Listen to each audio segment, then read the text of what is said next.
Hi, everyone. Welcome to Psychology and Spirituality, a Bridge to Better Life discussion. During our weekly episodes, we explore many topics, and the goal is to get to this intersection between spirituality and psychology. And absolutely, as a result, we want to really capture timeless wisdom that you find in both fields.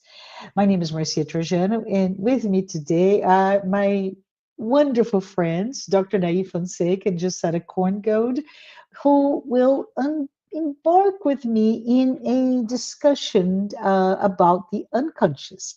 So before we start, Jussara, Anahy, how you doing? I'm great, and I hope everybody's great too. Hello, everyone. Hello, Anahy, Marcia. It's great to be here. So let's go get the topic. That absolutely. So today, right? Today, we're going to talk about the unconscious, and our goal is to understand what does this mean. So, Anahy, as you are the expert in the room, can you give us, perhaps to all of us, this 101 level of what is conscious and unconscious? Can you break down a little bit for us before we can talk about it in earnest?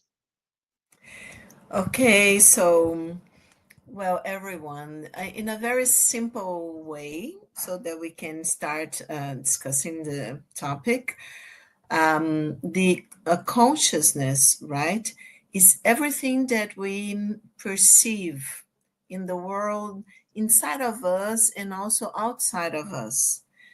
And we say that the ego is the center of consciousness, right? But of course, to get in the consciousness, we need the ego to mirror what we are perceiving inside and outside of us, right? So the ego is going to say, okay, I realize that, I'm seeing that, I'm perceiving that. So this can be a psychic image. This can be part of the consciousness, okay? And the unconscious is the opposite. Everything that I can't perceive, that I haven't realized, that it's not in our consciousness yet. It can come to consciousness, but it's not yet conscious.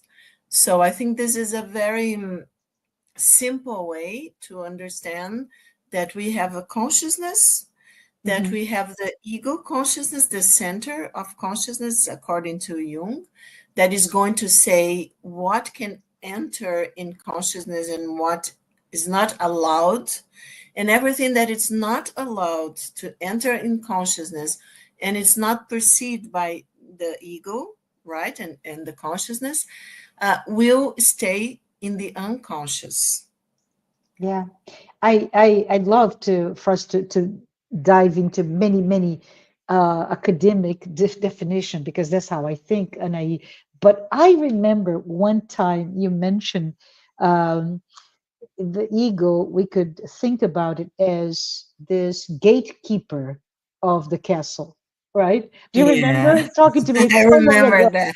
Okay, right, and that's the gatekeeper knows everything that goes on from his level, its level, not at the entire level. But it's interesting that we're talking about it. But I was hoping, perhaps, that we could translate those discussions, those definitions that we should be very grateful to have had, to have access to Carl Gustav Jung's discussions and definitions and his gift to Western psychology, right? But I was wondering if we could perhaps put it into terms that touch us. And now you don't laugh at me, but I watched this movie long ago, so you are a movie buff as well. So let's see if we can find out and tell me more about how the discussion about conscious and unconscious can come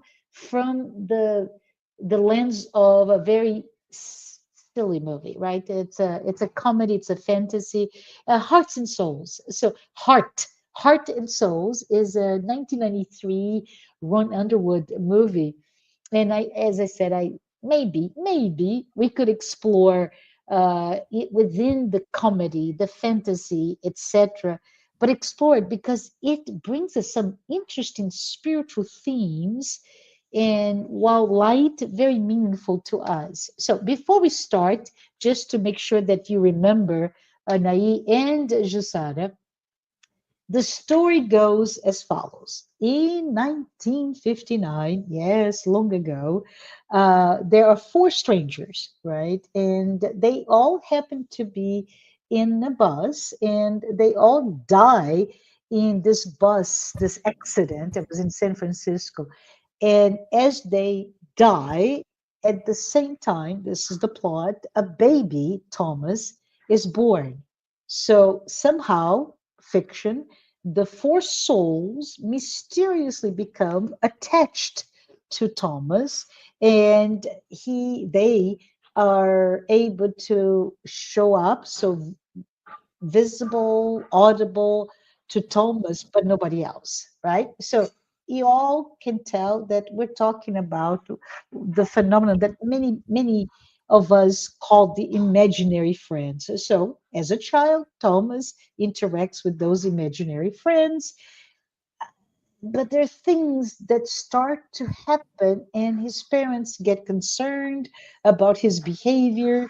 And there's a scene that is great about him dancing in school in the a boys room. And but they're all, when you see in context, it's just perfectly normal, but not so much when it's just the little boy in isolation. But anyways, he grows up, and as a grown man, Thomas now unfortunately, oh, because sorry, because of all those issues of this boy interacting so much with the friends, the strangers that are interacting with him, they see the four of them. They decide, no, no, no, we're not going to interfere with Thomas. We love him too much, so we're going to become invisible to avoid causing emotional harm, right? And they are still attached, but they are the silent witnesses to Thomas growing up. And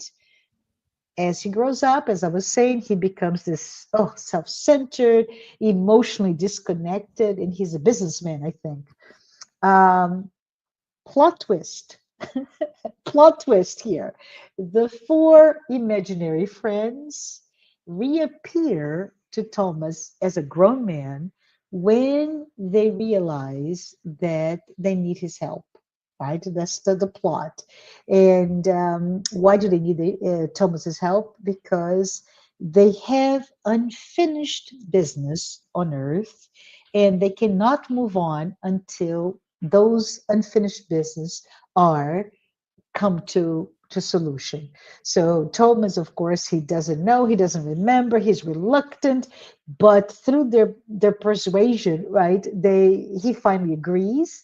And um, just a little bit of a spoiler here is that as he starts to help each one of the four souls, he start to undergo this transformation. He starts to find within him empathy, vulnerability, purpose, and I love that. So there's so much that we can unpack. This is not about the movie, but I thought we could spend some time talking about how the concepts of conscious and unconscious kind of can be discussed in light of this plot. And a plug for everyone: go watch the movie. It's available. Go ahead, Anahy. Well, I have to make a confession here. I Yeah. love this movie. I just love it. It's a romantic comedy, right? And Thomas, when he's a little boy, and in the story in the movie you can see right from his from I think early age, like a toddler, and talking to the souls, right, to his imaginary friends. And I think this is a great, Marcia, that you remember this movie, because it's a great example of the personal unconscious, where we have until we are, in our childhood, and even previously to that, because we now know, because of medicine and all the ways that we can identify problems, and actually not only problems, but the growth of the baby inside mother's womb, so that the Mm-hmm. baby perceives sounds and mother's voice and sounds, and have a lot of information. So we can see that the ego is forming, there is a consciousness forming because of the experiences that this psyche is having inside of the womb already. So since previously to birth, but then from the birth and on, when the child is developing, the Mm-hmm. ego is also developing, right? And the thing that is very important is that we learn about ourselves, our subjective, Jung said, personality, not our objective, because he said our objective personality, this psyche, objective psyche, he said, is actually what we truly are in the unconscious, and especially deep in the unconscious, not only in the personal unconscious. Then he called the objective psyche is Mm-hmm. what and who we truly are.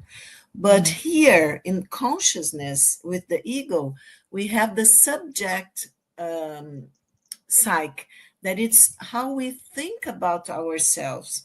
And how we think about ourselves is how we learn to think from, from being a little baby, from the experience with father and mother, and then brothers and sisters, and all everybody else that come into our lives.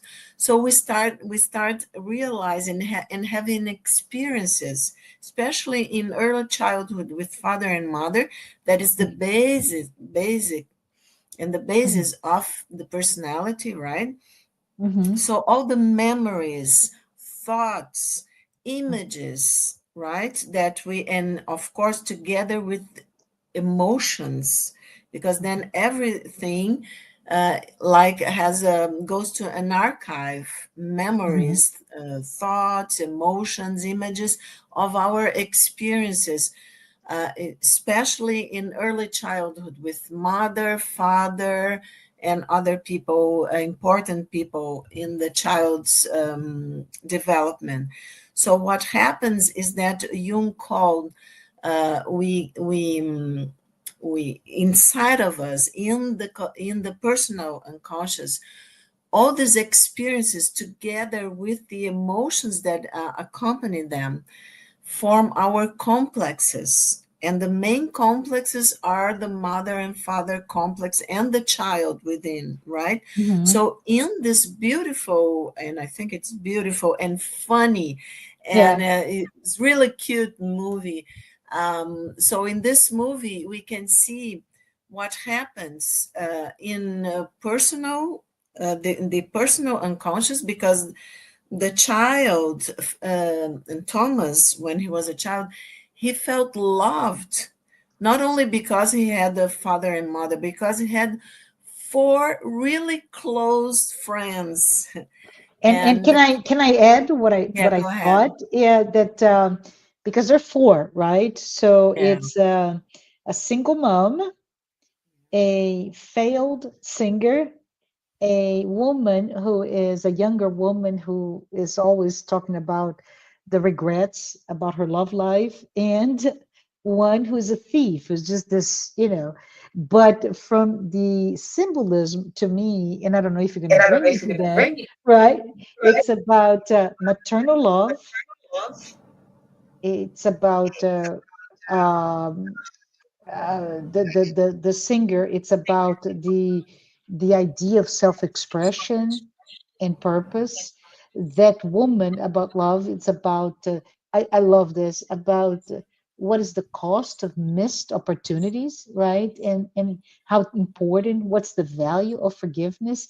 And finally, the thief of all things, he to me is a great symbolic figure about guilt and, yes, the power of making amends, no matter how small. So I just wanted to, because you're talking about what Thomas felt, he felt taken care by those four souls, right? Yeah, in the beginning, Marcian, that's Yeah, what I as was. a child. So Yeah, that as a child, so that was his ego developing, right? yeah, And yeah, the experience of really being loved and yeah, having fun with and taking care, being taken care of. And you were mm, exactly that, because he had like not only a father and mother, he had the two guys that were yes, like father to him, yeah, and the two ladies that women. were like Yeah, mother to him. But what happens, I yeah, think it was around 5 or 6 year mm, old in the movie, that since he was always talking to someone that was invisible to his biological father and mother, yeah, he was taken to a psychologist, a psychiatry, I can't remember, but anyhow, to a mental hospital to be evaluated. And unfortunately, we see to this day some things like that happening.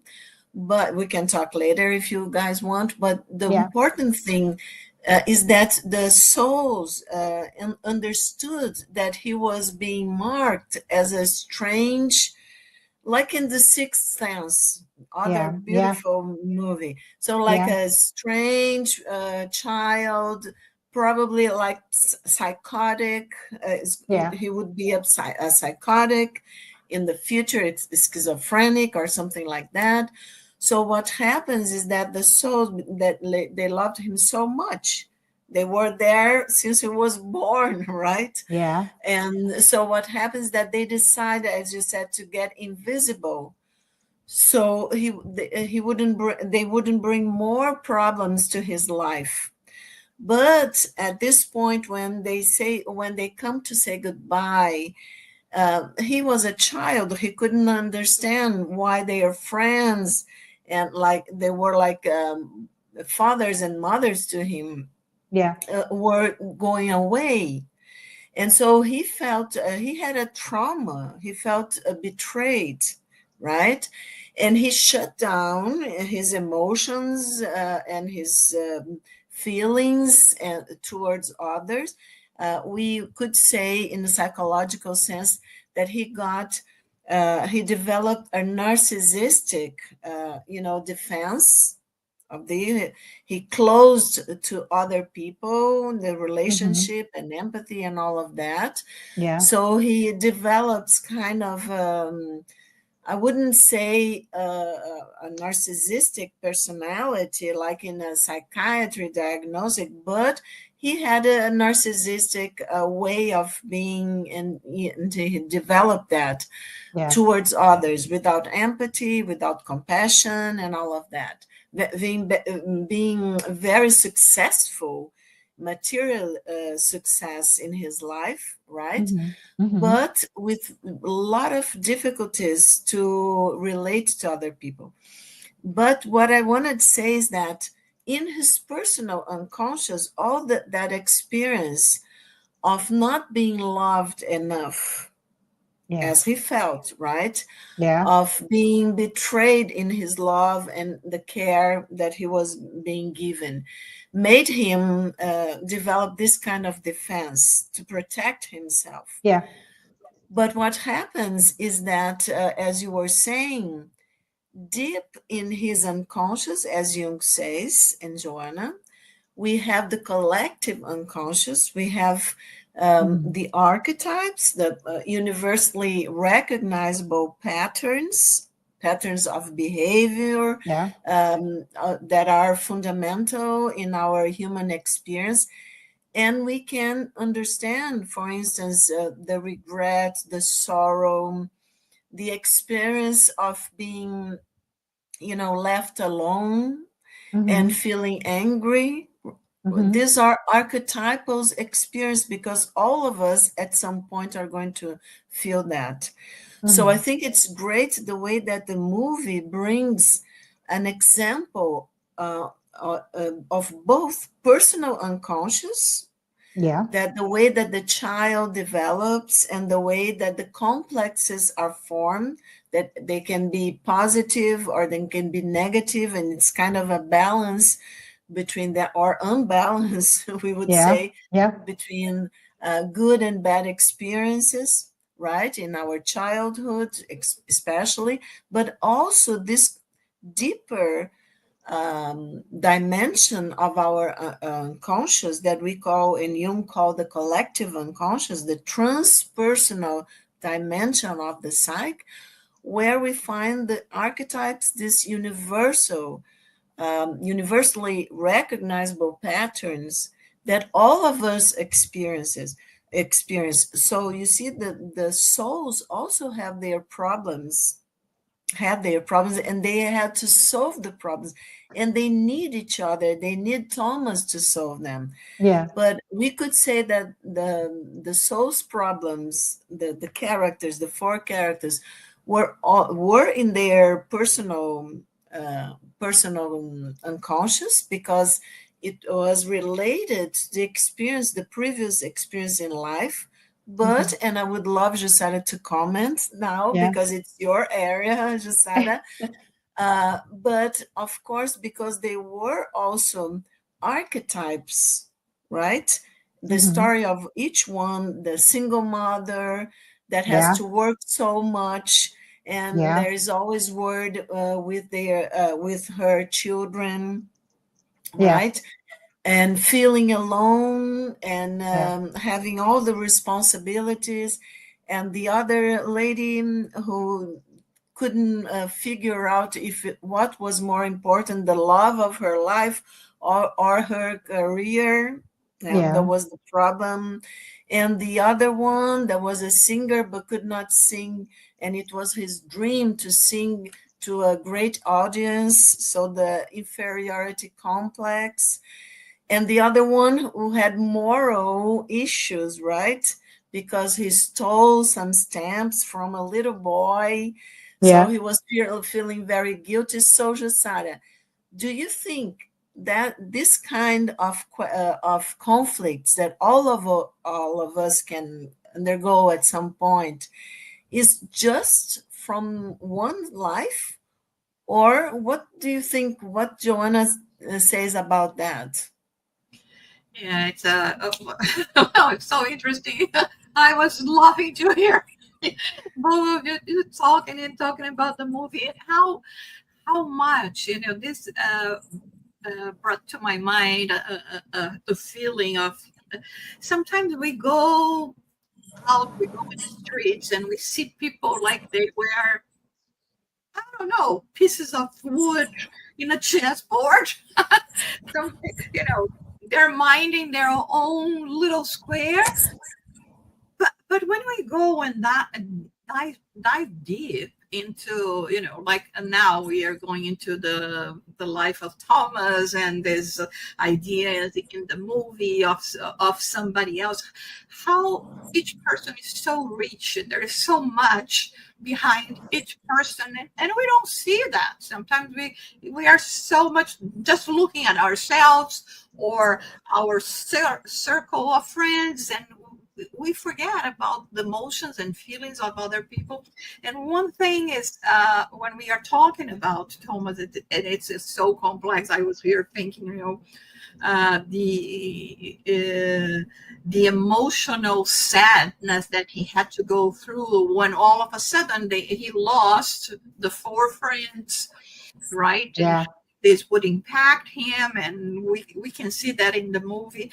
And so dealing with the unconscious and the repressed emotion, because at a certain point, maybe here I'm fantasizing on top of a fantasy already, but of course, if you go to a trauma like that, losing, corporeal beings or Yeah.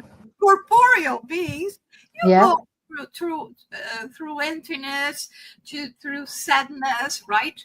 And having to adapt to that, to not having those loved figures around you anymore, and how sometimes we decided to bury deep into our unconscious, right, what we are feeling, and feeling afraid of loving and caring again, and getting disappointed.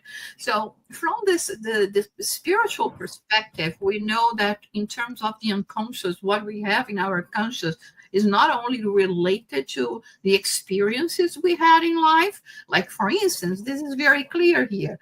He went through the loss of friends. And so he decided to, from that trauma on, it certainly shaped his character, his emotion, to a point that perhaps he put it behind in order not to suffer more from and not to deal with that. So it is the unconscious, something that happened in this lifetime. But we don't live just once. We are immortal spirits. We have multiple lives, and we still have much more. And of course, it's not that once you finish your life, you close, like, a book that you read, you just put it on the shelf and never more talk about it. No, it's part of who you are. So we bring in an unconscious level, all these emotions, good and bad, all the talents, good and bad, inclinations, good and bad. And it's when we'll have to deal with that. And in terms of the movie itself, we see mostly from one aspect, right, which is the aspect of how it wind up affecting his personality as a young man. Right. And so I don't know, you want to comment more about the movie and what happened after, but before we, because Jussara, with your spiritist knowledge, I wanted to maybe, just for a parenthesis here on the discussion about unconscious, but maybe, Jussara, you can also talk about some of the things that in the movie fiction, right? We talk about imaginary friends. Some of us will call those our guides, right? But in some cases, we can even call it obsessive spirits, right? Good or bad, they are bonded to that little boy Thomas in that case. But I just thought that maybe you can bring a little bit of your knowledge on that ability.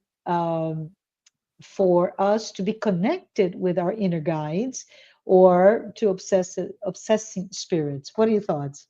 Yeah, it's very interesting you brought this, because we commonly know this effect as with the words spiritual attachment. Yeah. Okay. So definitely there was a spiritual attachment happening to this little. He was not schizophrenic, right? The movie leaves it very clear that there was nothing wrong with him. There was just something that happened, let's say the unexplainable possibility that he made a bond with those four souls.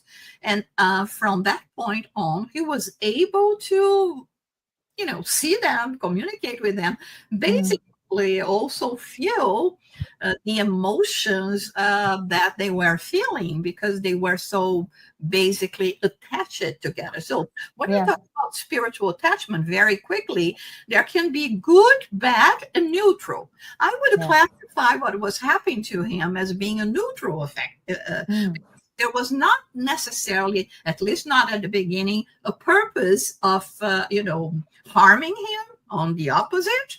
And there was not necessarily a purpose of, helping him. It was more, a self-help situation. All the spirits somehow thought of him as being a vessel or a possibility for helping them. But in this process, there would happen what we know that often happen when we put ourselves in a situation of helping others.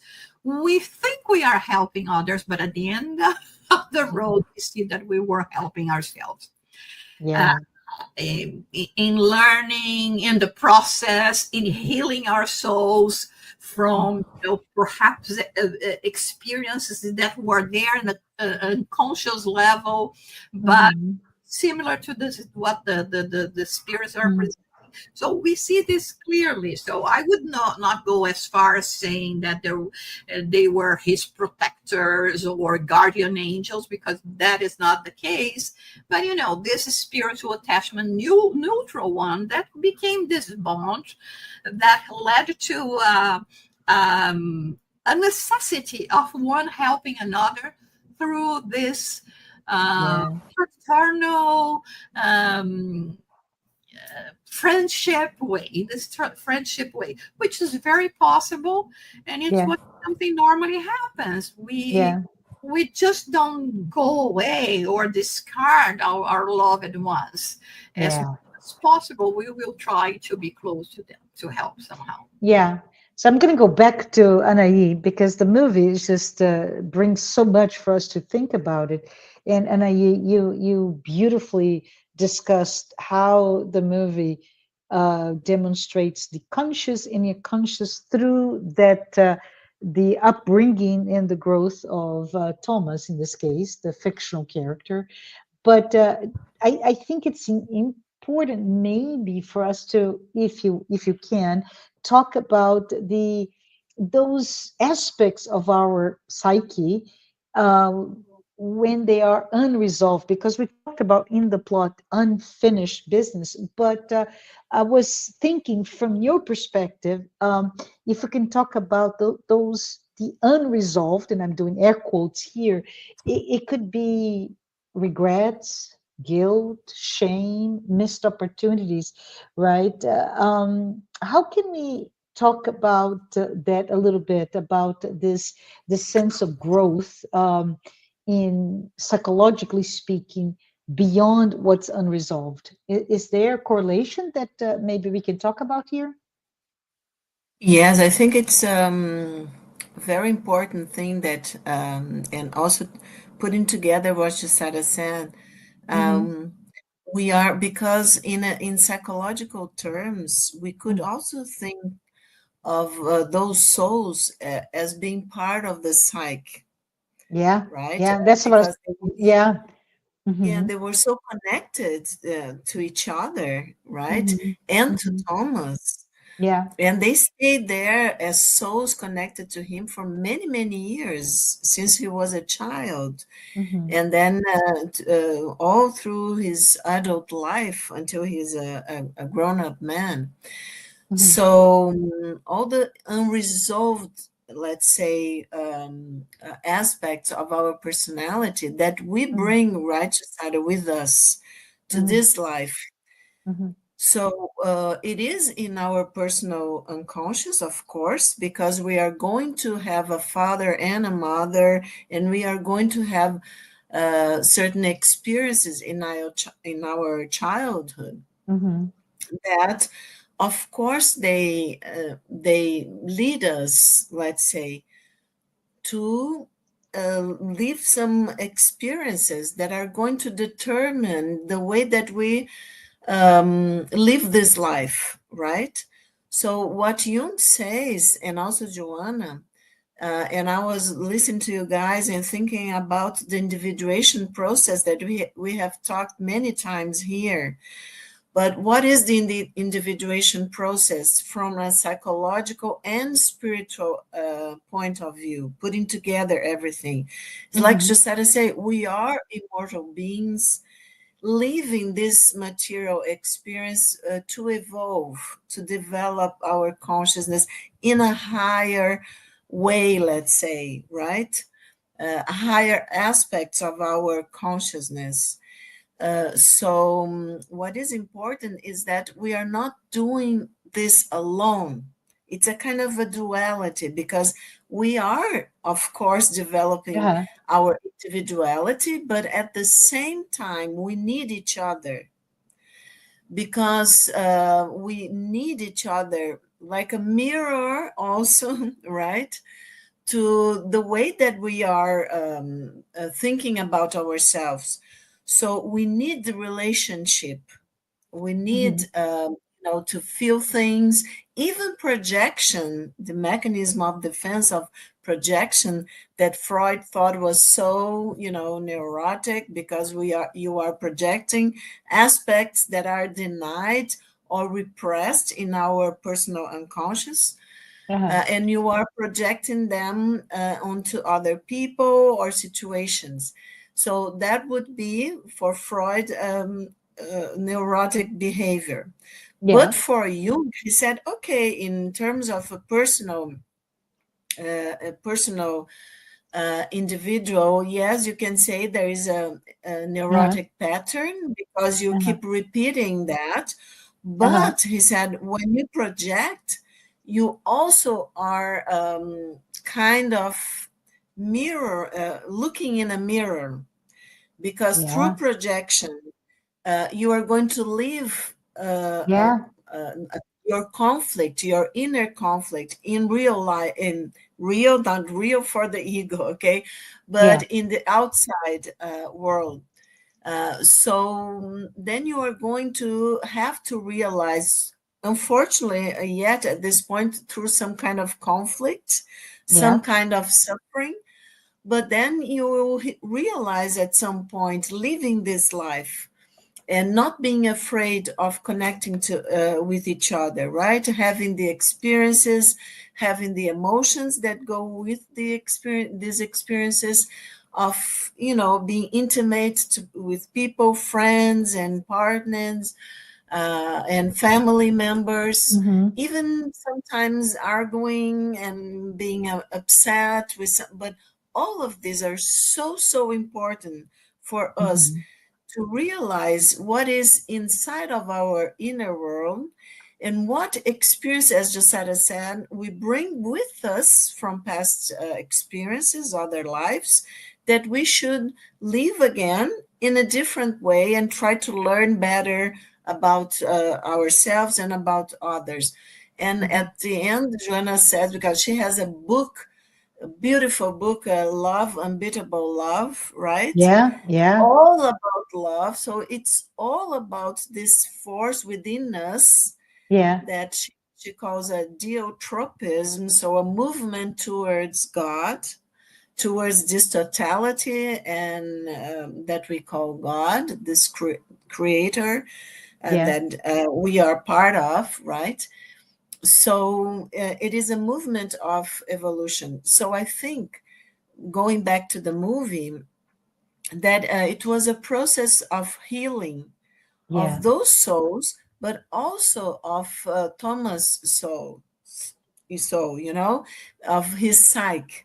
Because, of course, we can think then that he brought to this world issues, unfinished business. It doesn't say in the movie, but Mm-hmm. with your question, Martha, I was thinking in a deeper way about the movie, that of Yeah. course, if we had to connect to those souls, there is a purpose behind it, right? Yes. So of Yes. course maybe they were together in another life, right, Jussara? And Yeah. he brought to this, for instance, it's an archetypal fact of our psyche that we can have, and we have actually, experiences with fear, for instance, Yeah. fear of connection, fear of feeling alone, feeling of betrayal of our love, and so on and so forth.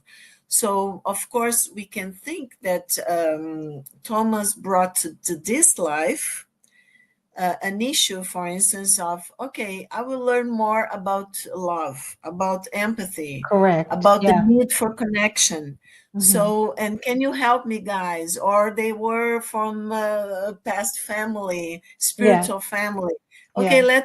when we die, we will stick with you and we will learn together, for instance, right? Our unfinished business. So we have our personal Mm-hmm. issues, Yeah. But the individuation process, and according to Joanna, it's a spiritual process also, Yeah. because Yeah. Jung, his focus was in the psychological individuation, the way to see the individuation process. Even talking about the psyche, his main focus and attention was in the psychology of it. But Joanna says, yes, the psychology of the psyche, yes, you are individuating, you are learning to balance more of your psychic experience and spiritual experience through this life. But there is a spiritual individuation that we'll have to dive inside of ourselves, the truth of our souls, Ah, so that we, beautiful. of our Yeah. unconscious, right? So Yeah. that we Yeah. can evolve.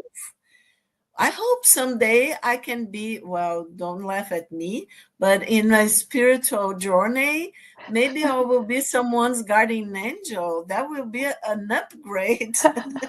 I'm trying. Yeah, and we have a few minutes, so I want to punt back to Jussara because this is fiction, right? This story is fiction, even though it brings a lot for us to learn. It's so easy to understand that. But Jussara, can you tell us perhaps a little bit about number one, and I already brought it, right? This magic feeling that there is uh, an accident in the bus and the souls become attached. Doesn't happen, right? Maybe it is, and as you mentioned, something that predated that accident that bonded those spirits. But on a different note, the whole journey of Thomas supporting, helping those souls with their unfinished business, which we've seen in many, many, many different Hollywood movies, right? We've seen in Ghost, we've seen in this one, and many more. But Josana, can you talk a little bit about the immaturity of how perhaps we think of this idea of helping to be helped? I don't know. Can you talk a little bit more about it? Yeah, I was thinking about diving deep into the topic of today, understanding the unconscious. So, as Anahy very clearly explained to us, the unconscious on the, medical scientific perspective, and Mhm. also going into the spiritual aspect. Yeah, One thing we should start to understand: we yeah, are, again, an immortal spirit. We live more than one life, and there is a lot of mystery in us that little by little we are going to be, so they're going to be unsolved. yeah, Solve it. So we haven't solved mysteries that are going to be solved. And one thing that I really take for the from all of the what have been talking about here is also about calling the attention of parents, educators. Don't take the talks, the topic that children are going to bring to you for granted. Like, for instance, in this case of Thomas, he also wound up in an institution, with mm, without, and we know clearly that that was not the case. But at the same time, if we bring about another movie that talks about inside out emotions, it's yeah, so very important for us to understand about our emotions. And yeah, those were things that, unfortunately, up to the 20th century, we were not paying attention. So if the child would manifest a certain emotion, a certain frustration, we would say, oh, this is a spoiled child. We would not pay attention to the cries of the soul, the spirit, that is behind all that. And in mhm, a conscious level, because it is in the unconscious, but it is manifesting somehow because it's being triggered by the lifestyle, by things that happen, because Joanna de Angelis explains this to us. Sometimes we bring something in us that, whether it is from this incarnation or from a previous incarnation, it doesn't matter that much. It's what is a storage back here in us, right? And not in this physical body. It can't contain all the experiences we have already lived. But in terms of the spirit, yes. So it is stored there. And all of a sudden, a trip to the museum triggers something, because you see a painting, you see, if you go to the National Historical Museum, you see an animal, you see something that is going to trigger and bring about this emotion. So I think we have to pay attention to our children, to our adolescents. We are living in a time where we are seeing so much crisis in terms of children and adolescents, and even going to attempt suicides, and perhaps sometimes even successful, unfortunately, and we are not paying attention to that. But apart from that, let's pay attention to us as well. And when we see in this movie, unfinished business, we all have unfinished business. We may take two roads. It may take us to die to realize what we should have done. And now with that body, we don't have the opportunity anymore. So may use someone, as they are using Thomas as a resource, which, as you said, is not, it can happen, but it's not that common. But the most common way, the most common road for all of us is reincarnation. So you'll say, you know what? I need to go. I need to do something about it. Be it, a project that you are developing, being a frustration. Next time I'm going to work more on my vocal cords so I can sing better, right? Yes, yeah. And so this is the most common way, reincarnation. It's a beautiful thing that we have this opportunity. We come, it seems like, a clean slate is not.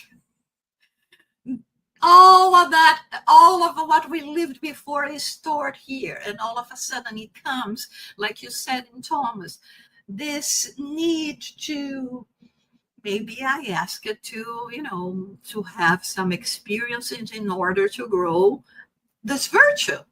And we will go through experiences like that, and at the end of the day,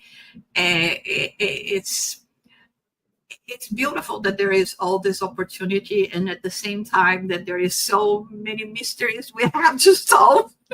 I hear you. Yeah. And in this journey to grow up into inner transformation. I love it. Thank you. Anahy, do you have any final thoughts before we close? We are at time already, but I just want to say, really good to hear from both of you. But Anahy, any final thoughts? You're on mute, Anahy. You're on mute. Oh, go ahead. Yes, sorry. That's okay. I was caught by my emotions hearing you guys. So, and it came to my mind. I think it was Jung that said, archetypes are the footsteps of God within the psyche. And it's a metaphorical way, right, to understand that all these experiences that, of course, come together with difficult emotions sometimes are a path, as Jussara was talking previously, are a path that, this life is a path to understand and evolution, to understand God, to understand love. So I think we have these footsteps within ourselves, within our psyche, and I think it makes me really grateful to have this opportunity, even if it's sometimes difficult. And I know we are going through difficult experiences all around the world. But these difficult experiences are a learning process of love, because we have to develop the higher values to go through them: patience, tolerance, compassion, and so on. And all these experiences are divine imprints. We could say Hmm. the archetypes are I love it. divine imprints. So let's be grateful and let's help each other, because as Jussara says, it's a mystery that it's so beautiful to live this mystery, right? Thank you. Thank you both. I'm quite taken as well. And I just wanted to wrap it up with heart and souls, right?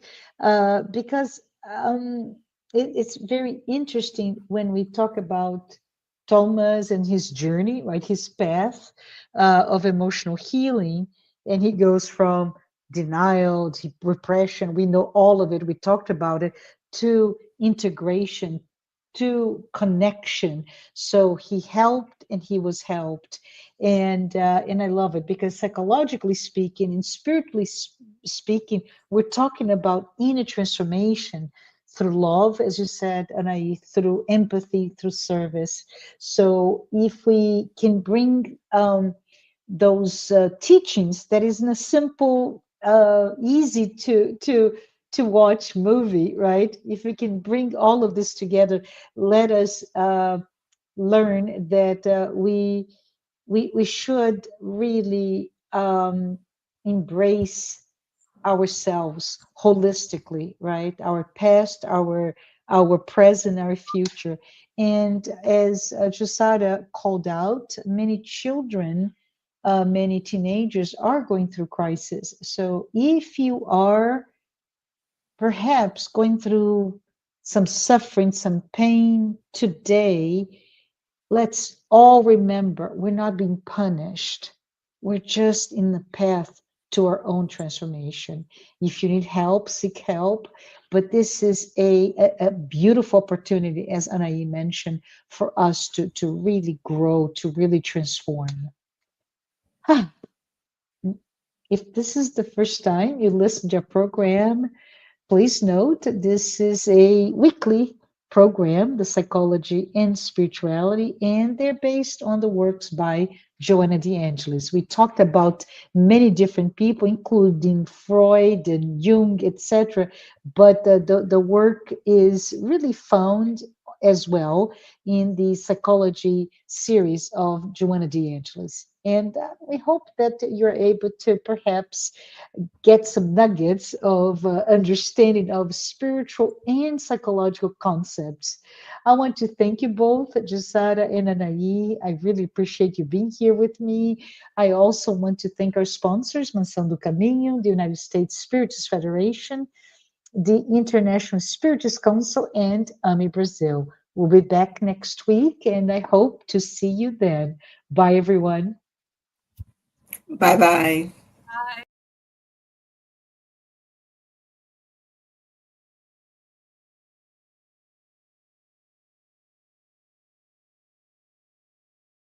Bye.